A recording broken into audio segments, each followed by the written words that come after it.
Hi everyone. I'm Toby Turtle, the official mascot of STO Summit Spring 2025. We're excited to share the recorded sessions from the world's leading summit on security tokens and real-world assets. Hey Herwig, happy Konings, over to you. Alrighty, everybody. This is a panel today, and hello. I guess I should start off by saying thank you again. I know this is a recording, so for those of you who are tuning in after this recording, welcome. And for those of you who've been around all day, thank you for your attention. Today's panel, hosted here by the STO Summit, Spring Summit Edition for 2025 by the ISTA. We're going to be talking about beyond borders, the benefits of tokenization, across geographies here. So we've got an amazing panel. I want to give a chance for everybody, especially again, for those of you who are just tuning in, to quickly meet our panel. So I'll give our instructions, go around the room here for just a quick introduction, everybody. Try to keep it down to a minute or two. Let us know where you're located, what your company is, and what you guys do. So we'll kick it off with, Steven, you got your camera on, so you get to kick it off. All right, thank you. My name is Steve Streetman with Streetsmart Investments, and I'm a consultant who consults on STO and NFT tokenization, and I do a lot of real estate development as well. So we're working on a large project to build a community in the Austin, Texas metro area, and we're planning to tokenize the entire community, and there's a lot of interesting aspects of that. And then I do consult with other companies worldwide, and I've written a book I published in 2021 called Cryptocurrency and Real Estate, which talks about the synergies between those two. And it also, of course, talks about tokenization, which was pretty new back in 2021. And that's it about me. I'm looking forward to the discussion. Yeah, thanks for being here. And I'm gonna have to get a copy of your book and add it to my collection here. That's awesome. And Vincent, are you there? You gonna go ahead and do an intro? Hi. Can you hear me clearly? Yeah. We gotcha.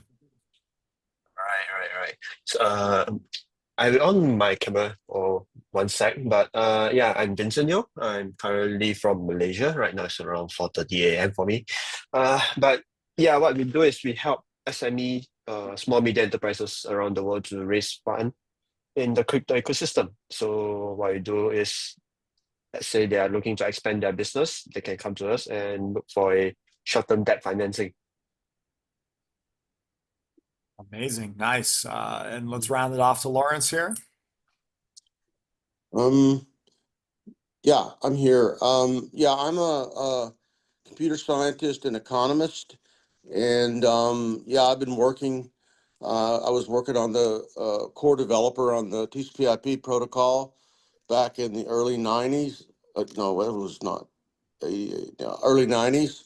So I was a core developer on that, and then we launched. I'm assuming you're from. Are you from the States or Herwig? That's right. Okay, so you would know it. We launched the first ever travel website once we figured out what the internet was doing, and then it was kind of like the same stage as we are in digital assets now, where it's like, selling pet food on the internet was a Super Bowl commercial and all that kind of stuff. So once I learned about digital assets and I learned what it was, yeah, I just was very enthusiastic about it and started working with many different companies on many different projects. I'm currently working with AdLunam, where we're doing IDOs, so and helping companies. Basically, security tokenomics, is the same as security on the stock market, right? It's the same thing, and so we're basically taking companies public in the crypto space, and that's what AdLunam does. Oh, that's fantastic. And that highlights also that we not only have a panel of active RWA pioneers, but even pioneers from the internet era, which is awesome to see. Also, a breadth of expertise across real estate, small businesses, but more importantly, located all around the world, which is today's main topic, right? And I'm Herwig, for anyone who I haven't said hello to yet. I'm located here in Miami. Our business is stm.co, so we track a lot of the different tokenized assets out there. We try to track as much of the industry as we can and provide a lot of news and research on what's happening in the space. So I'm excited to get into this first topic, and I think tokenization, specifically cross-border tokenization, can kind of mean a little bit something else, a different meaning to depending on who you talk to. So maybe we'll go around our panelists here to give a chance for their own words. How do they define cross-border tokenization? How are they using it potentially within their business and the benefits of it? Lawrence, maybe we'll start with you and wrap back around the other way. Okay. So a good example for me is when I first started in this space of IDOs. So we developed launch pads for different companies. Paid Network, AdLunam was the latest launch pad I developed, where basically it's like going public, right? If you relate it to the analog world, it's like going public. So first thing we found out was, guess what? It doesn't work in the United States. So on our whitelist, if you put United States citizen, you were not allowed to participate. So that's kind of an example of cross-border digital assets. In that case, okay, now that's changing and opening up, but that's all about regulatory issues. So I think that would be the major thing with me to bring up is regulatory issues. It's a great topic to bring up. We're definitely going to circle back to how regulatory issues actually, affect cross-border tokenization. So I'm glad you illustrated that, Lawrence. Vincent, how about you? How do you define cross-border tokenization? Okay, so for my product, right, our product we built with a core mindset is that we are entertaining liquidity all around the world. So if let's say that there's a loan pool coming up on our protocol, we can attract people to invest around the world into Southeast Asia. This is what I think is a cross-border tokenization already. Because as per my experience, Web3 is already cross-border. There's no border limitation or jurisdiction issue, just that how we maintain or how we control the narrative of the regulation in this case. That's a great point. Cross-border is already to some degree we can, participate in a cross-border world, right? But how does blockchain make that more efficient from an access perspective and bring more money into an area like Southeast Asia? We'll tackle that a little bit more detail later, Vincent. Stephen, what does it mean to you for bringing tokenization cross-border? What are the biggest benefits, and maybe how are you interacting with this trend? Well, I think of tokenization as a digital representation of some other asset. So that could be real estate, it could be electricity, it could be gemstones, it could be art, it could be almost anything. Once you make it digital, it becomes easier to move anywhere in the world because you can move bits at the speed of light, whereas you can't really move the objects that way. Now, what's really, really interesting when it comes to tokenization using cryptocurrencies is that if you have a truly decentralized blockchain that is very resistant to interference from nations, then you really cannot prevent the transfer of the assets on that blockchain from one place to another. And so, I mean, Bitcoin proved that early on, and other blockchains have shown that as well. And that is really the key here, I think, is that being able to transfer those assets internationally, you can't stop it, but you still have to be able to comply with regulations because the people who are counterparties in any particular jurisdiction can, be put in jail if they're not following the regulations. So that tension between an immutable private transaction and the ability of nations to regulate is, I think, one of the most fascinating things about the tokenized assets cross-border. Let's keep diving into that topic there. We've now brought up the fact that regulation certainly becomes at play here, almost to a certain degree. We've got a certain level of rules and parameters to follow on a legal level. And then we've got the technology, to your point, Stephen, the immutable technology that actually also if we look at an example like Bitcoin, right, is essentially uncontrollable by different governments. Whereas now with real world assets, we have this concept of regulation that we need to adhere to, right? So sticking to that topic, Steve, what would you say is, the current state of the industry in your opinion when it comes to the regulation and the technology, right? Is it okay, the technology works, but we need to fix the regulation? Is the regulation sufficient? And it could be better, but there's nothing holding back cross-border tokenization? Or are we in the state where a lot of work needs to get done before we can really start to see the true benefits come together here? Well, I would say it's very fragmented, and you're at the stage of experimentation where a lot of different jurisdictions are saying, well, what if we tried to regulate it this way? Or what if we tried to regulate it that way? So Europe is going in one way, and the US has been kind of throwing up their hands for the past 5 or 6 years and just saying, we'll regulate by enforcement. We won't tell you what the rules are. We'll just sue you when we think you've broken them. And so that's a really horrible way of doing regulations. And then you also have privacy movements, which really were kind of the backbone of the Bitcoin idea, that why does a nation state have any say over a private transaction between two people? Why should there be regulations here? I'm not going to argue one way or the other. I do see that there is some benefit to regulations, and I see that there are some advantages. And I also see that there's really no way to get past them in the near future. But crypto pushes that boundary of what can be regulated, what can be controlled. And we also have this situation where if you are trying to push the boundaries too far, you will have pushback from regulatory agencies. But if you try to be somewhat compliant, you may have cooperation from regulatory agencies, and that makes life easier for everyone. In the US, with the change in administrations, we've gone from an administration that was very hostile to cryptocurrency to an administrator who's issuing his own meme coins.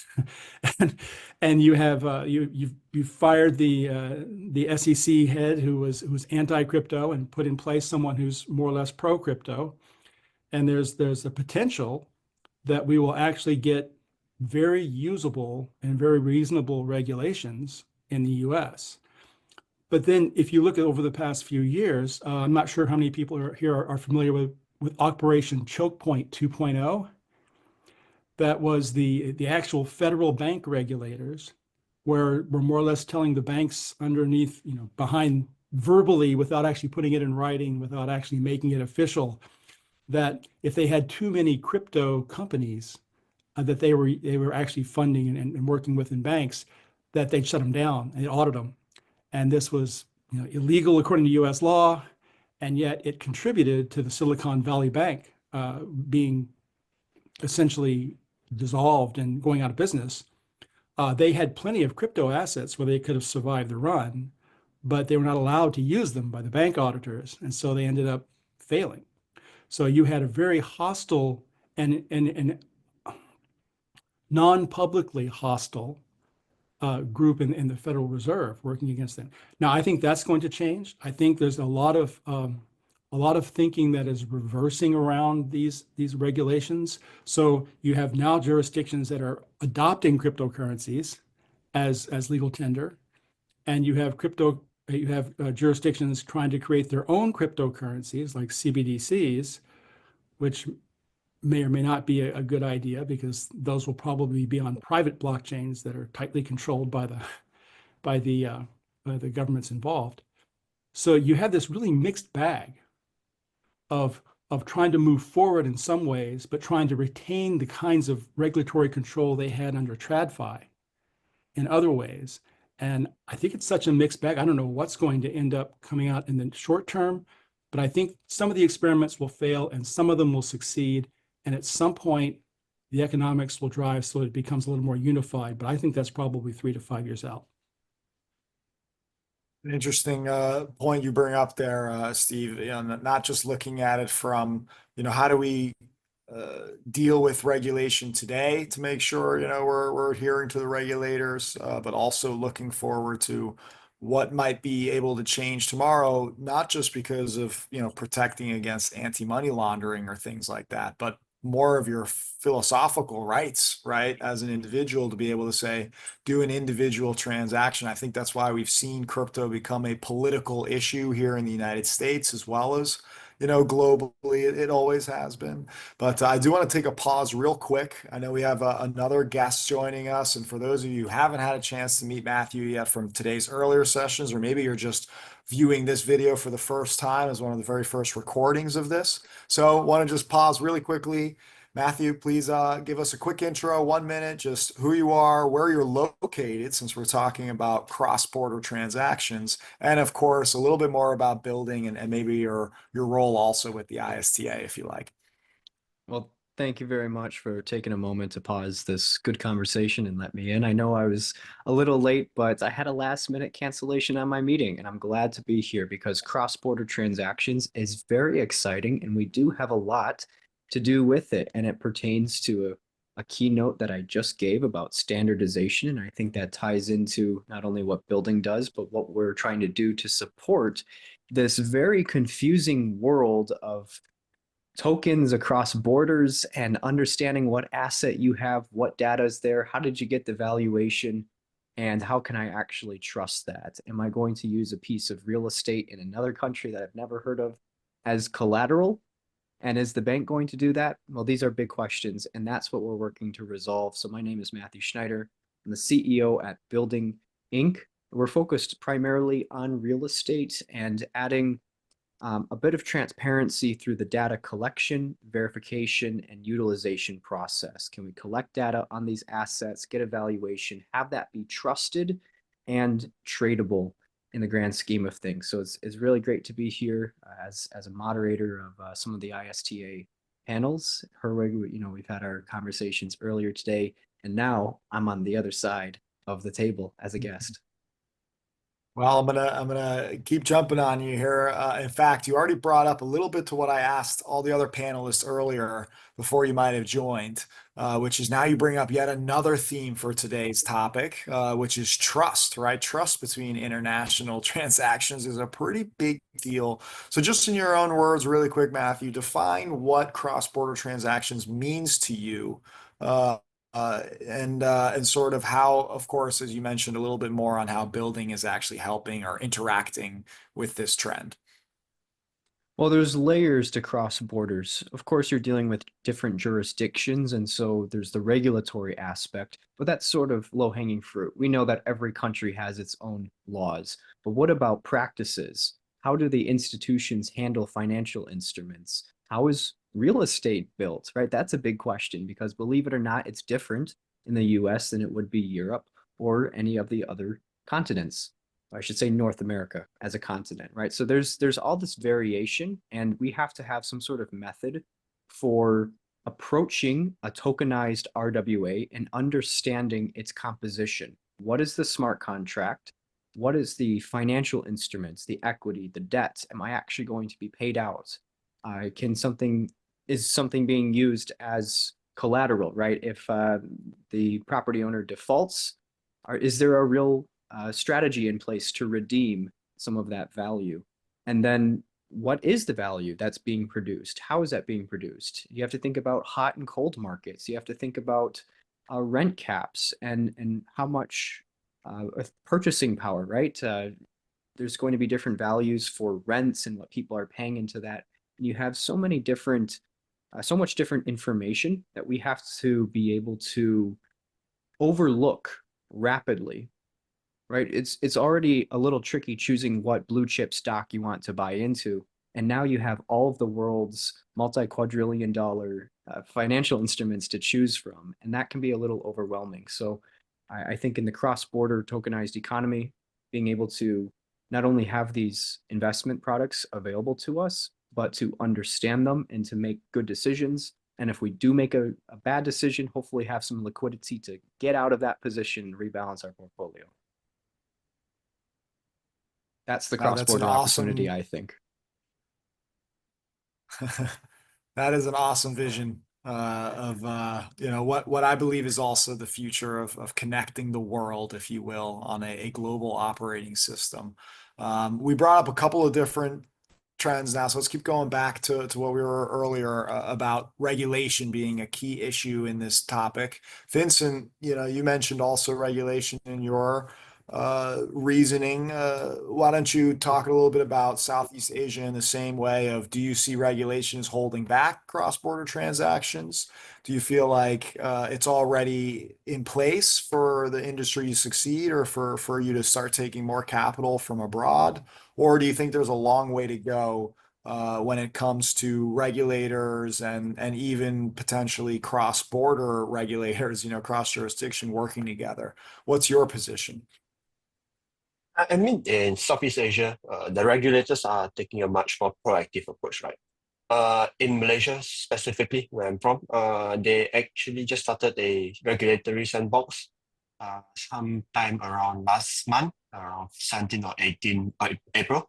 But we are definitely a long way to go from what we are right now, because as we all know, in the regulatory approach is that the regulations are always lagging behind the innovation.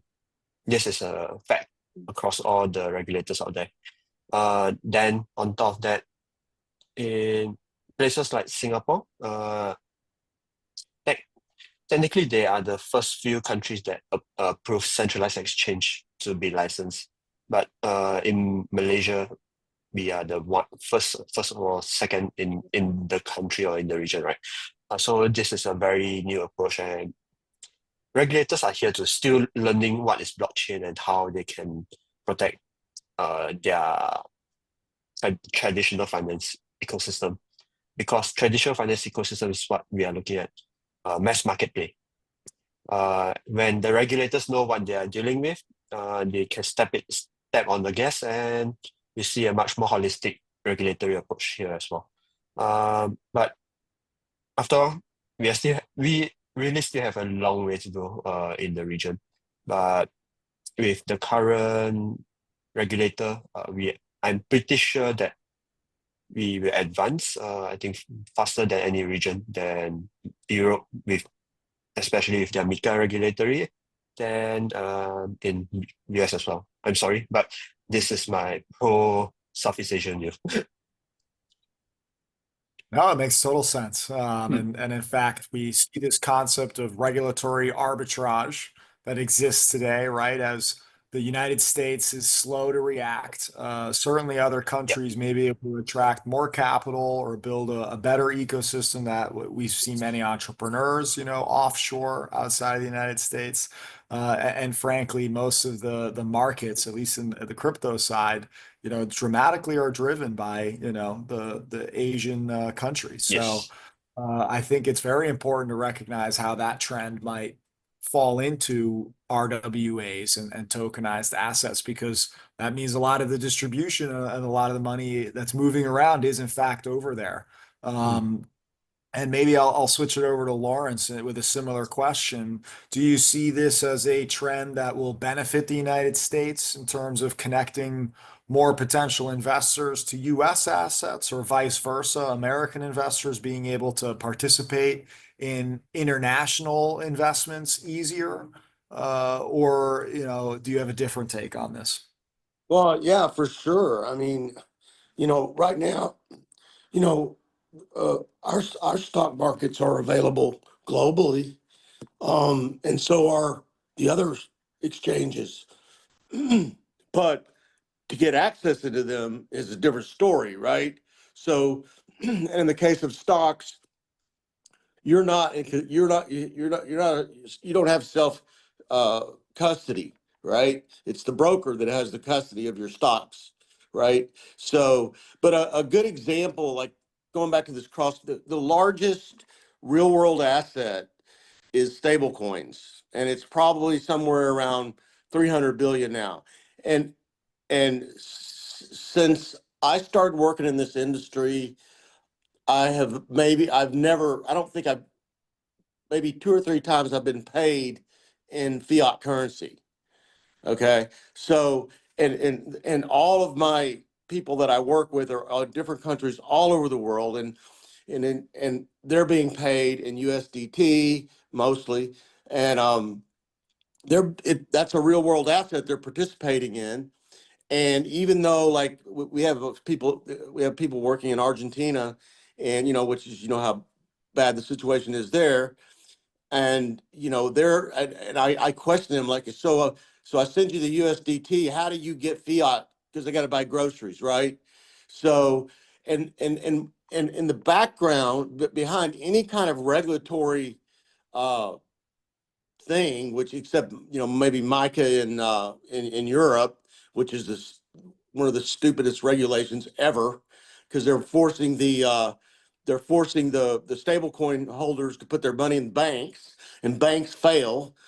So and they're not earning any yield on the what if they earn anything at all, it's not 1%. So that's not gonna. I don't think that's gonna help. But anyway, that was a side note. But the point being is, like, these people all have a way. Even in Africa, there's yellow card. There's so they actually have offices where they send their stable coins and then go get fiat currency, right? So besides the regulations, I mean, and because that's actually good. So you're looking at two sides, right? What the regulator wants is to make sure that you got the assets back up what you're saying you have, right? But over time, I remember when I first got into this industry, USDT was like, there was always a story that that they were going, they were going under, and you're holding $100,000 worth of USDT, and oh shit, and then you should be using USDC, but at the end of the day, what the regulator wants is to make sure you've got the assets to back that up, and then whether it's real estate, whether it's diamond, you're tokenizing your real estate and selling pieces of your property out the back door, right? I mean, so so that legal framework that ties that asset to the token, right? How is that? And I just did a white paper for a diamond, a particular type of diamond, and for tokenizing the diamond. And what I did was I tied the ownership to a whitelist inside the smart contract. So whenever that token changes hands, that ownership list changes hands, and nobody can change it, right? So to me, like, and that, otherwise, how do you know he's got the diamonds in the vault, right? You don't. I mean, so, but by enforcing that smart contract, which what was talking about, and having the ownership of those diamonds tied to, at first, let's say you have $300 million worth of diamonds in a vault, and then you tokenize them all, okay? And then how do you know? It's just like the gold at Fort Knox, right? How do you know it's gold, right? I mean, when you send gold from England to the United States, first thing you do is melt it down and then and recast it, right? Because I don't know it's gold. So how do you do that? Well, a smart contract, what I did was I tied all the ownership of the diamonds originally to the original owner. And then whenever that token was sold in the pre-sale, it immediately went to, the ownership changed. Yeah, and you've got to have, it's KYC, right? So you've got to have that. But the ownership changed on that whitelist. So, yeah, that's just kind of, to me, it's like I think Matthew said, it's like there's levels of this thing, right? But what you see is, despite regulation, people are, dude, I mean, when my company wants to pay me $100,000 and they can send it from Singapore to the United States in 2 seconds, or whatever it takes to complete the transaction, and it's in my bank account. I mean, the problem, the economics behind it drives it, right? But for me to get paid in Singapore dollars to fiat dollar, you're probably talking about a 2-week process, and just all kinds of fees on the top of it. So the point is, I think someone just mentioned that, the economics ends up driving it and making it more efficient. So answer to that is absolutely yes. It's just gonna open the market up where trillions of transactions are happening per second, and 24/7, 365 days a year. So, and that's why eventually all the securities, all the stock market securities and all those will be tokenized. They have to be, just for efficiency. So yeah, so that's my answer. Sorry to be so long-winded. No, I If think I it's could a add- great answer. Go ahead, Steve. Yeah, if I could add on to a couple of things that Lawrence mentioned there, it's really interesting. He mentions, for example, that the money takes 2 weeks or a week to come from Singapore to the US, and there's all kinds of regulations and fees on top of it. Traditional finance is a whole rat's nest of counterparties, and everybody wants their little piece of that transaction. So the insurer wants a piece, and the payment processor wants a piece, and the transferor wants a piece, and the banks on each end want a piece, and everyone is making a little bit of money as a counterparty off that middleman. And all these counterparties are tightly regulated, but they've all got their niche set up. Well, when Bitcoin allowed you to transfer value from one place to another without any counterparties in the middle, that kind of messes up their whole sinecure here, right? So part of what's happening with the regulations is a bunch of these counterparties who've captured the regulators attempting to reinsert themselves into this cryptocurrency transfer. I think that's one of the biggest dangers that we run into potentially, is that it will force everyone to have custody of tokens. So now you reintroduce banks. They will force everyone to have payment processors so that you have ways of sucking off part of the transaction whenever you make a trade. And that's the potential danger with regulations. Excuse me. But it's also, if we can find a way to resist that, a real way of completely changing traditional finance into decentralized finance. So what we don't want is re-centralized finance, which I think is where we're potentially headed. All great points. I think that goes back to the philosophy and the sort of rights, and sort of to your point, actually, Steve, that you mentioned and brought up, is the ability to sort of self-custody these assets again, right? Or once we sort of moved away from bearer certificates, right, and we moved to a digital world, basically anybody in the last 30, 40 years is never going to have experienced this concept of sort of self-custody, because you always have to go through a lawyer or through a broker or through an agent of some kind. And it's pretty powerful to now hold your assets in your wallet. And to Lawrence's point, I think the RWA, as I like to say, hidden in plain sight, is stable coins, right? Trillions in transactions. That's not trillions in transactions just for the crypto economy. These are real world use cases where people are actually sending money across borders, or businesses are actually collecting, revenues from customers in different, jurisdictions. And I believe it is going to extend into all assets in general, right? So knowing that payments has kind of been this first successful use case, let's go around the room and have a little conversation around stable coins, specifically central bank digital currencies. The question is, and we'll go back to you, Matthew, since we haven't heard from you in a second. How do you feel about central bank digital currencies? Are they going to be good for the global connection of people and assets? Is it going to be good for cross-border transactions in general, or is there a reason that we shouldn't see them come to market? Well, it's an interesting question. I'm not coming from a financial institution background, so I can't speak for a firm in particular or a competitor. However, from my perspective, I think there's a great misinterpretation of what CBDCs are supposed to be used for.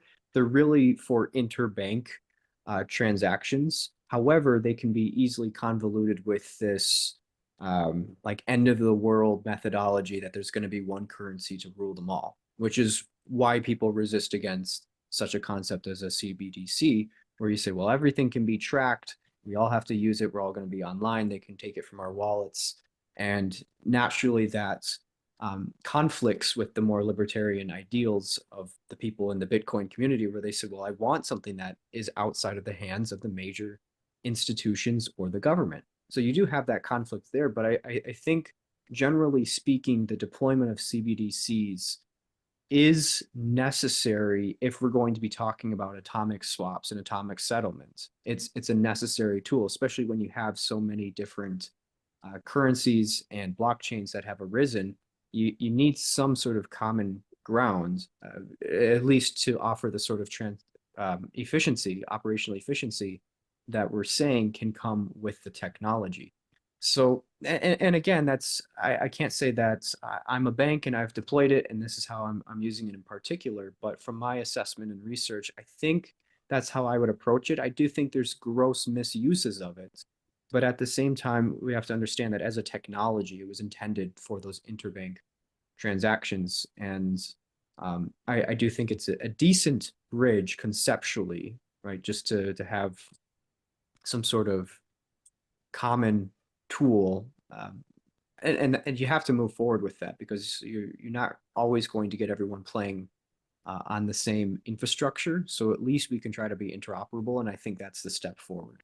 But again, I could be completely wrong, so I'm very excited to see what everyone else has to say about this. I think that was very eloquently put, Matthew. And maybe I can highlight the fact that at the end of the day, what you're saying is banks on the back end are going to become more efficient thanks to CBDCs, regardless of whether we put them in the hands of individuals.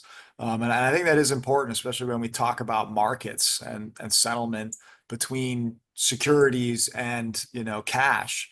Right. I think there are certainly maybe a crowd that would prefer to have it from a private business, especially if that private business has made the tokenized dollar even more efficient and more utility added into it. But there will be plenty of others, especially if I'm a large institution, I'd be very comfortable settling with the central bank's digital currency directly as opposed to through an intermediary. So I think there's a lot of different nuances there. Vincent, how do you feel? We know you don't speak for all of Asia, but what do you feel personally about CBDCs and just in general? Are they good or are they going to be bad for cross-border transactions?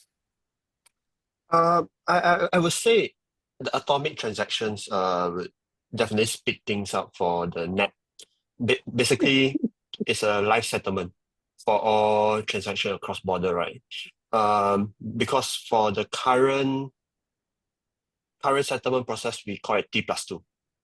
If you are using CBDC, it's a live process that can be settled instantaneously at light speed, or even at no delay at all. So this is a very good development in the monetary market, especially if we are looking at doing carry trade and everything, where money speeds matter.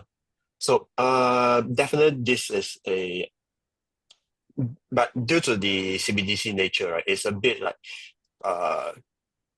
gray nature, as a lot of people in the Web3 community doesn't like it because it's very controlled by the central bank. But I have to let you guys know that sometimes we have to look at the regulator standpoint, is that they are trying to protect the mass market here. The misuse of all this thing, it might affect ordinary people like you and me if it's being misused like terribly. So in the long run, I think this is a very good development that we are looking at. And cross-border transaction, for sure, it will be facilitated up as well. And if we are looking at CBDC or any other financial infrastructure, you guys could look into XRP with their liquidity on demand nature. So this is a very good infrastructure that provided by the XRP, where all the partners within the XRP ecosystem can use it very efficiently as well. That's a fantastic answer. I think it is worth pointing out that there are trade-offs, benefits that certainly everyday individuals can see from some kind of a CBDC. In fact, China already has one fully rolled out across the country. I know South Korea is trialing a bunch.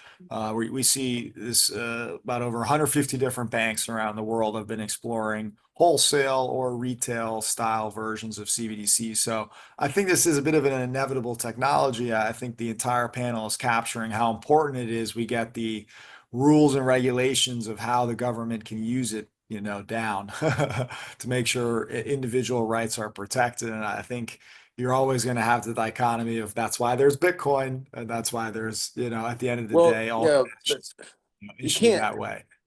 I mean, first of all, Nigeria's central bank CBC totally failed. The only one tried to implement it. The second of all, CDBCs are not blockchain technology. They're centralized server technology. I mean, Matthew may think that the settlement between banks internationally, globally, through SWIFT is pretty damn efficient, actually, because it's just messages. It's a bureaucracy stepped on top of it, and there's not a single ledger. So it's not even blockchain technology. It's run through a server. So of course, why? Because they want to be able to increase the supply, right? So it's not I don't think CBDCs aren't going to solve their problem. Okay, it's not going to solve it, except they're taking coins and dollars out of circulation, and it is for consumers. It's not just for banks. So yeah, their problem from an economics perspective, and I'm an economist, is basically, printing money, right?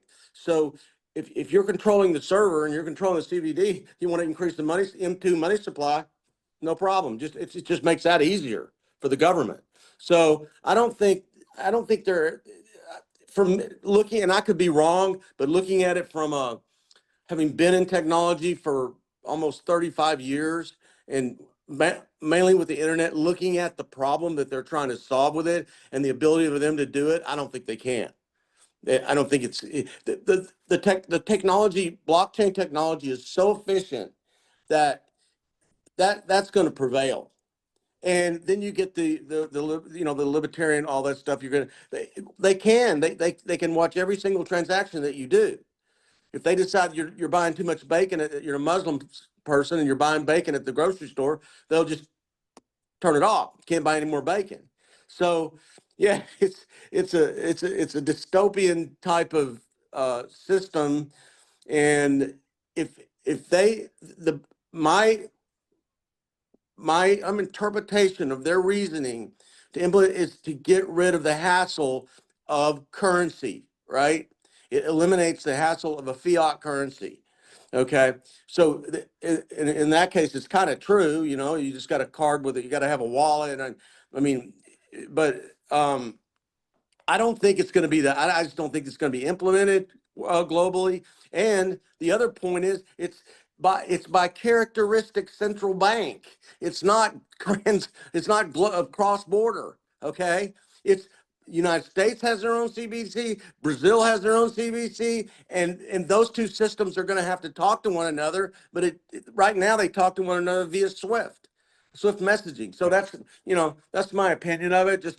I couldn't let that just totally fly by the radar there. So we needed yeah, the opposite opinion, Lawrence. So I appreciate you stepping up and giving that view. We needed to know on this question, and I think you bring up a lot of good points about it hasn't quite been. I'll echo the no. I mean, Matthew is right that the initial CBDCs that they're talking about rolling out were for interbank transfers and settlements. But there was also a retail-based CBDC, which was also intended to be rolled out later. And if you look at some of the documents that the EU specifically issued, or especially early on in talking about the CBDCs, they were explicit about wanting to be able to control transactions and to stop transactions. So Lawrence's questions about the likelihood of them stopping you buying bacon is actually a potentially very legitimate issue that's in there. So now with all that said, CBDCs, if you are forced to do all of your transactions in CBDCs, if there are laws and rules to do that, it would become very dystopian. But if we still have individual and private cryptocurrencies, like what we're talking about today, RWA tokenizations, that can be used across borders to exit the CBDC system and use other types of transactions, as long as that's still available to us, then my objections to CBDCs become a lot less. So as long as we have an exit, I can live with it. But Lawrence's points were really, really strong. He was right that each CBDC would be separate for each central bank, and you still have to have the Forex issues and the transfer issues.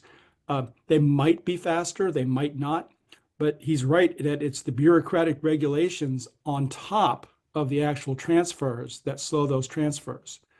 And will we have those under CBDCs? Well, you have to have 500 pages of paperwork before you can actually do the 3-second transaction. I don't know. Well, Privacy. just one point. Nigeria rolled out their CBDCs. It wasn't just for wholesale banking; it was for retail. Okay, they have a currency controls in Nigeria, right? And the adoption was like less than 1% before they just gave up on it. So I mean, Nigeria's its own problem, right? Its own issue, and all the countries are going to be like that. So I just don't like. I think that the efficiency of the technology, it's not blockchain technology. I think that's where people get confused. They think it's blockchain. It's not. It's a central server. So it's not a digital asset that's secured on a blockchain with 4 gigawatts of energy, right? So it's controlled by bureaucrats. And So yeah. that confusion is intentional. I mean, it's called a CDVC because they're trying Yeah, probably. to make it compare with USDT and USDC. So they're Right. using a similar kind of acronym specifically to try to confuse us on that matter. Sounds like Exactly. potentially a whole lot of privacy and freedoms lost for not necessarily a much better system altogether here. I'm glad to hear everybody's opinions on that. I don't think it's going to stop, as we've learned from the rest of the panel, that one way or another, we're going to see asset tokenization become an option cross-border, whether the regulators work together faster on that or not. I think we're going to see certain countries take advantage of this while others are slower. An amazing panel, guys. I think we are wrapping up on time here, but if anyone has any closing thoughts about the topic, feel free to maybe jump in right now before we hand it back over to the next panel. Let's try to end on a positive note. The idea of real world assets and tokenized being able to transfer across borders is a really phenomenal technology that can be used. And I would say that, Matthew's point that you really have to have very solid underlying data behind those tokenized assets. And you have to be able to track the physical item that you're actually having it represent the ownership of. Those are really important points that have to be solved. But if those are resolved, transacting across borders with just any kind of asset is a really cool technology that's going to be coming up. Awesome. Well put, Steve. Anyone want to echo some more positive sentiment behind that? Well, we've got $900 trillion worth of assets, capital market assets, and they're all going to have to be tokenized, and they will be at some point. So yeah, it's a great opportunity ahead of us.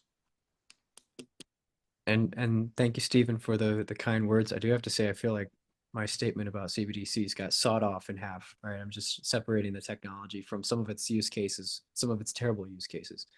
But yeah, of course, there's a massive opportunity in globalization. It comes with some of its quarrels and risks. And I think that we do have an opportunity just with technology in and of itself to solve what probably would have made it very difficult to invest in real estate in another country, to purchase diamonds in another country, because we maybe have new ways to track the physicality and the authenticity of the underlying assets, the value of the assets at scale, protecting intellectual property, and then the tradability of these. It's just the digital era. The same way that we've been calling in from all over the world for these virtual panels. Technology has enabled it. Now's the time.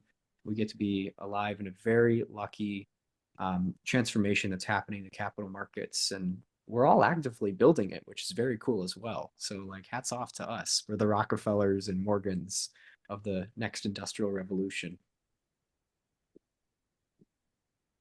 Yeah. And it is. It's an industrial revolution. Go ahead, Vincent. Finish us sorry. off. Yeah. This afternoon, I just met a few people, and I always say this narrative is that the next billion is not made within the Web3 ecosystem right now.